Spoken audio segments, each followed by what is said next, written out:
One of the things that caught my attention earlier, and I'm a pretty avid reader of Wired magazine, so I've heard of the Internet of Things. How many here have heard of the Internet of Things? Most of you. Just wanted to throw this out to the panel. Jonathan talked about smart cities. There's some discussion about using technology, distributed technology to manage water in a smarter way. Can y'all talk a little bit about kind of what you see in the future in terms of what smart technologies and what a smart city really looks like? Thank you. Well, I think we hit on some of the points in the various discussions about how inefficient water systems are today. Amanda talked about how much water is used in power generation, but actually water systems are probably one of the largest consumers of power. So if you look at how we operate systems today, they're hopelessly inefficient.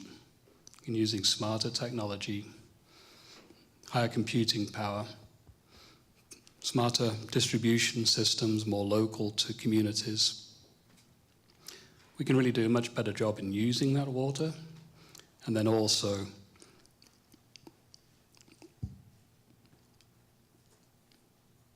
losing my train of thought. How many drink tickets did you get? Not enough. So distributed systems and using smarter processing power to really be more efficient with the utilization of the assets we have today. I have a comment at this point, if you don't mind.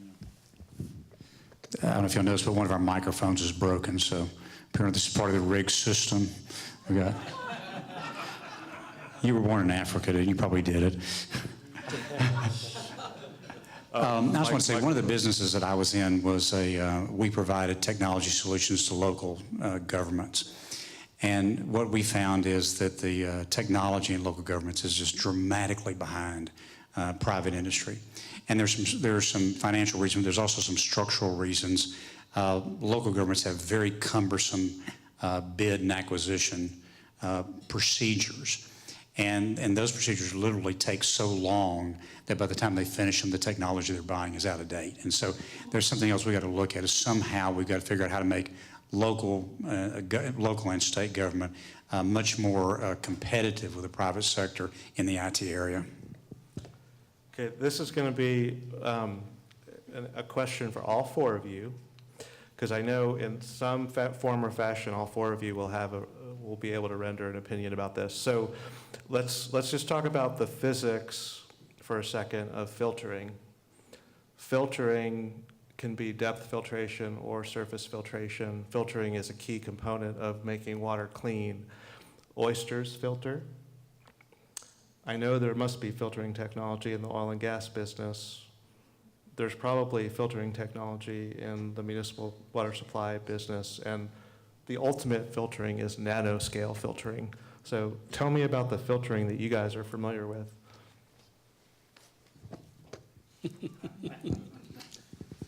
Walnut filters in the oil and gas industry.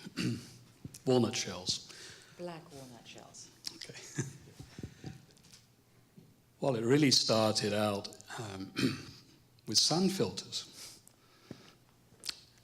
And sand filters originally had a biological layer that took out all sorts of contaminants using bugs to do the work. That took up a lot of space. We reduced space and had high-rate filters, which are typically used in the US.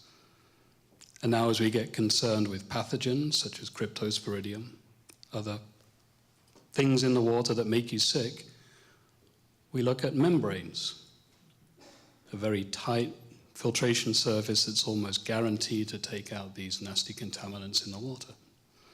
And as that technology is progressing, the latest development, and it has a capital cost barrier to overcome, is ceramic filters. These have the benefit of being more inert, they're easier to clean, they're more robust, they last a long time, they take up even less area than a polymeric plastic membrane, but at the disadvantage of higher capital cost. So I'll go to very low tech and talk about Mother Nature, because that's where it all starts, and just talk about one particular project that I really like in Oman, PDO being the national oil company there, and PDO's done a lot of piloting, reed beds. And so they take from refinery waste and produced water waste one end, and you had to have a big footprint. But as I said, I'm going low tech, and we're trying to get to nano, so I'm this end of the table. But they start and they basically flow down, gravity flow through the reed bed. And by the time it actually gets to the back end of that reed bed, that water is substantially clean and can be reused. So it's still pretty amazing what Mother Nature can do, notwithstanding the terrible things we throw at her. But that's a great project. Well, off of Mike's cue about the biological filtering, if you can imagine this, in the mid-1800s, there are accounts of Galveston Bay that you could see a silver dollar in Galveston Bay in 10 feet of water. You know, you obviously cannot do that today.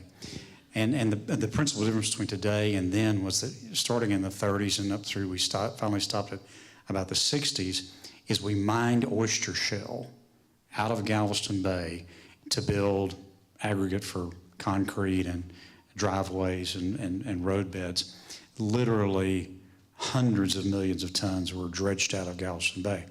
Well, first of all, they destroyed the largest portion of the oyster beds that were there, but it also then took the fine clays that were under the oyster reefs that were buried under, many feet of oyster reefs, and it then released that into the water column, and so that fine clay became suspended in the water column. That cut out the light, that killed the grass beds in Galveston Bay. And today, if you ever go down to Galveston Bay when there's a northern that comes through and the water out, it's literally just a desert for as far out as you go. And at one point in time, that was nothing but seagrass and oyster beds every place. You know, this is not complicated. It's frankly not even that expensive to redo something like that. And even on the freshwater side, I saw something really amazing. The last 2 summers, I did a bunch of boating in the Great Lakes. And they have an invasion of this invasive species, the zebra clams up there, which have cleaned the water in the Great Lakes. I mean, if you go to the Great Lakes today, the water is crystal clear. It looks like the Bahamas, and it's because of this invasive species of the zebra clams. Now, it creates all sorts of other problems, but it sure makes you wonder about what could we do with biological filters. I'll stand up here so I'm emerging from the lectern here. I'll make a comment about one of the challenges of membrane filtration to clean water in general is that it fouls. It plugs up. It plugs up with bugs, microorganisms, biofilms that grow on one side, and then the flow stops. And it also, the problem of scaling happens. You have the scales that you form in the bathtub, that also forms in those membranes. And that's one of the reasons why, and one of the promises of nano is that could we do something about the surface of that membrane in such a way that prevents the growth of this biofilm or scaling? And a couple of strategies that we've explored and exploring now is, number one, can we roughen up the surface at the nano level so that it becomes so non-sticky that bugs can't sit on it, bacteria. Okay? There's some data that says that works. Another example is, can we make the surface so non-sticky that the scale just can't form on it? It'll just form downstream of the unit itself. So there's some strategies that nano can come to play to solve the problems of plugging or fouling of the membrane. So just to clarify, I guess in my mind, I was thinking that we would use a nanotechnology to create the filtering media, but what you're saying is we would use the nanotechnology to enhance the filtering media that we use right now. Okay, yeah. That's great clarity that I did not know about. Okay, so I'm gonna shift gears. One of the things that we talked about that Amanda mentioned was sort of desalination as perhaps some sort of almost silver bullet. It's new water, it's there, it's plentiful. And I just wanted to throw out to everyone again, and I guess we'll start this way. First off, for your side, is there some nanotechnologies that would enhance desal? But then in general, what do you guys see are the drawbacks of desal? And kind of from an environmental and operational, sort of all bets are off as far as where you go with that. But let's start with the nanotech improvement. So the idea of desalination really is, it goes back to the earlier question about membrane separation. And really it goes to the current technologies of reverse osmosis. The reverse osmosis membranes is basically, it has nanopores actually, and you have to pass the dirtiness comes from the presence of the salt going from left to right. But in order for the water to go from left to right, you really got to push on it. You really got to squeeze it. You really got to put a lot of pressure on it. So operationally, there's a lot of cost to it. And that membrane needs to be tough, needs to be strong, but you still have to deal with this fouling issue. Some of the things that within Newt that we're trying to do is that we don't touch desal so much actually, is to not to try to improve the membrane, but actually to use nano to create a new approach. And this approach that we are studying now is to say, hey, you know, if it costs that much energy to push this salt water through this membrane, let's not pass that water through that membrane. You know what we're going to do? We're going to go ahead and heat up that salt water. You heat up that salt water, what do you get in the vapor phase? Lots of water. Let's go ahead and boil that water and push that steam across that membrane, then condense it on the other side. Great idea, right? We're working on it. What's the issue there? Where are you going to get the heat? Sunlight. Cold. I'm going to write that down. But that's one of the ideas where if we can extract sunlight and turn it into heat to heat that water efficiently, that bypasses some of the operational issues of reverse osmosis to generate drinking water from seawater. Well, so the problem with desal is expensive. It's a lot more expensive to do that than it is to pull it out of a river and treat the water. Like, I can solve every water problem we've got by quadrupling the price of water. I mean, we'd be able to afford all these technologies. We'd have a lot more conservation. But there's a huge political problem in trying to quadruple the price of water, because generally it's set by municipalities and they've got voters. And listen, for a lot of people, I mean, for us, you know, leaving the shower on may not make any difference to our lives, but if you quadruple the price of water for a widow living out in Sunnyside, that's going to be a real problem for her.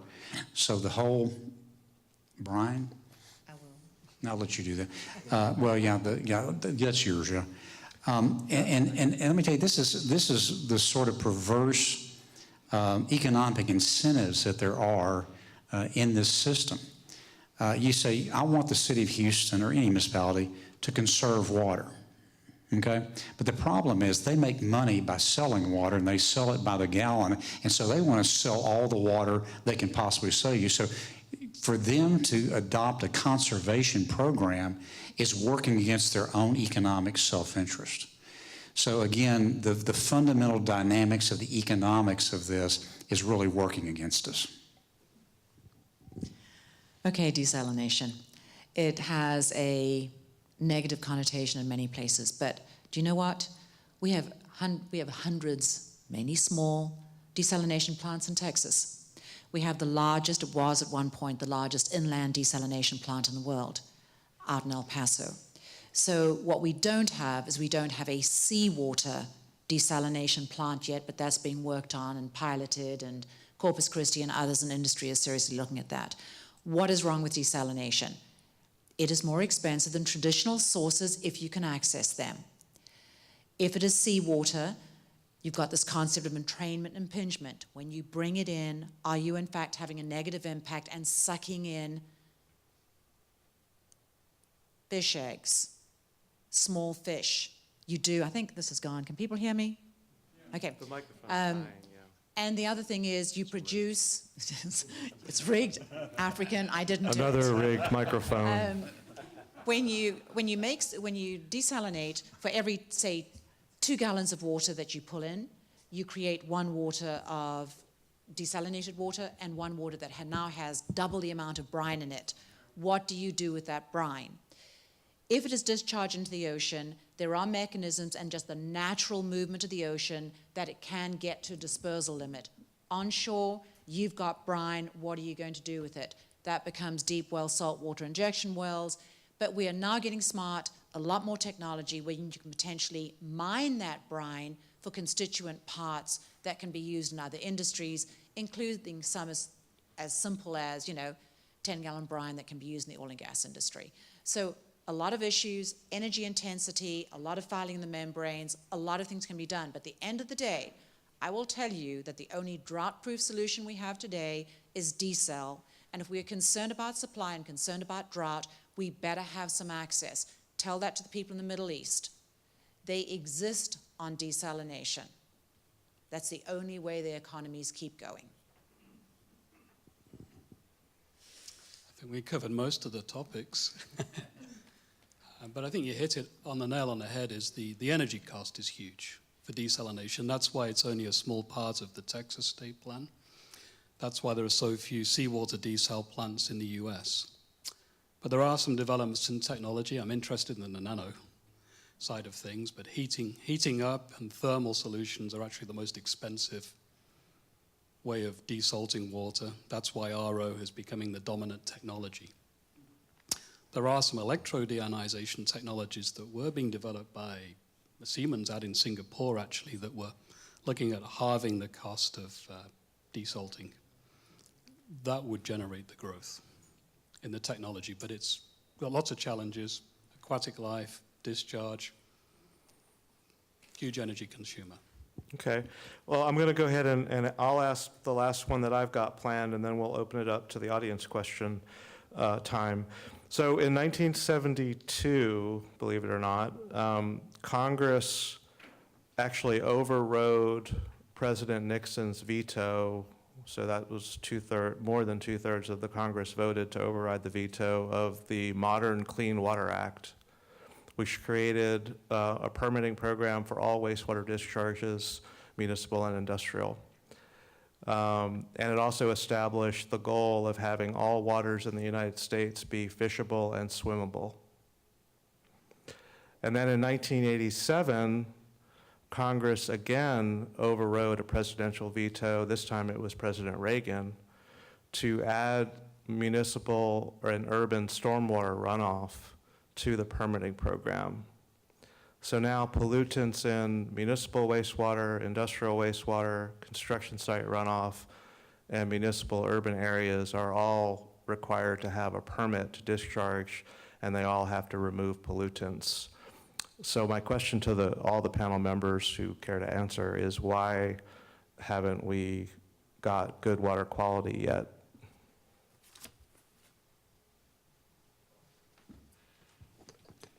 Well, first of all, the water quality, again, going back to Galveston Bay, is dramatically better than it was in 1972. There's no question this has had a tremendous impact on the watershed. However, the reason we haven't made as much progress as you would like, again, is it is just astronomically expensive. Some of you are probably involved, Mike, I'll bet you know about this, but the city of Houston, for example, has been out of compliance with the Clean Water Act since almost, I guess, its passage. And we have gone through a series of consent agreements between the city of Houston and the EPA, where they come in and say, okay, look, if you don't go fix some of this stuff, we're going to fine you $1 billion or something. And so they entered an agreement that says, okay, in lieu of that $1 billion fine, we'll go spend $2 billion fixing the system. And mostly what it relates to is the fact that our wastewater system in this area just leaks a lot. And a lot of that's the fact that we built on these expandable clays, and so the lines get misaligned and break. And when that happens, you're both dumping raw sewage out into the environment, and then when you have a big flood event, you're overloading the wastewater treatment plants by too much rainwater getting in and being processed. And so we are actually, as we speak, in negotiations with the EPA for a renewal of the current consent agreement, and it's very hush-hush, but I will tell you this: the city of Houston has spent about $2 million on lawyers and engineers in the negotiations with the EPA, and the number that I hear is like a $5 billion number that they're going to require us to spend over the next 10 years bringing this up to speed. Now, that'll make a tremendous difference. But if you want to know the biggest polluter that's left in in the water chain this day, it's municipalities. And that's why we have these huge bacteria counts in the bayous around here, because we're dumping a bunch of untreated raw sewage in some case, but also runoff into our bayous, and that's the real problem that we have with the water quality today.